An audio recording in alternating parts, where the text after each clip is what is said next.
We have plenty of new initiatives. We're looking to incorporate technology into the interpretation of the battleship. Everybody can come now and they can climb all over the ship and they can get in a berth and they can come to a program and they can read all the signs and learn about how the ship works and read about the crew memories, which are some of the most popular things. So what we'd like to do is to take new technology tools or even standard technology tools and develop those for interpretation for the ship. We're working on a mobile application, so when the visitor comes, maybe they can take out their smartphone, they can take out their tablet, and they could learn various things about the ship. Maybe there might be some activities for kids to be able to do to interact better.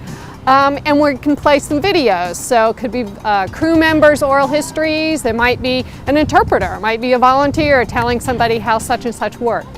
So it appeals not only to children, but also adults, and might get them thinking about new topics, new ideas. Now what we'd also like to do, kind of long-term more on the battleship, would be, say, if you went into the chart house, for example, and maybe there's a nice touchscreen computer, so we would have activities where you could learn about how did the ship navigate in World War II out in the ocean, but also, so maybe they would learn about the Cape Fear River. We've had a couple hundred video oral histories of the crew members. Now the crew, of course, they're easily 90 years old now, if haven't passed on. And we, in a project with the Library of Congress, they digitized these video oral histories. And for us, this means we could use them in mobile applications, we can use them throughout the ship.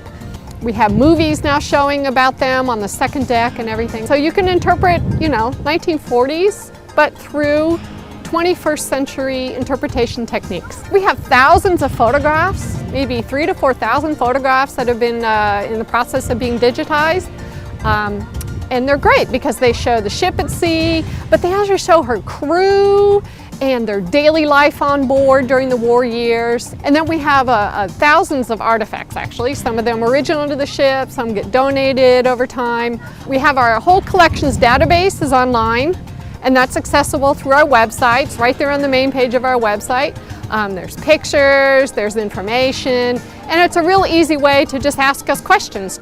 It's the human stories. It's really, they're still the most interesting and the most easiest way to connect with everyone. So we keep pulling out more of the stories. So people will see when they come to visit the ship, they'll learn about maybe 3 or 4 particular sailors. And we have their artifacts, we have their stories, we have their oral histories. So you really get a sense of who these people were, why'd they join the Navy, what was their life like on board here, what was it like during a battle, what about when the war was over. So this is what we have in our collection that we just keep using. Fortunately, like any museum, we have a lot of items. Only a small percentage ever get shown really to the public. Our interpretation does change over time. The ship changes, it gets refreshed, new areas are open for the visitors to see. So actually for a lot of locals, I think they would come and they will see areas that they hadn't seen before, or they were going to see them in a new way. When they do come, they say, oh, I'd forgotten about this, or when was this opened, or this is brand new for us. And so we hope with our new interpretation techniques and our new ways to reach our visitors that it will have a huge appeal to our local audience as well as our out-of-town visitors.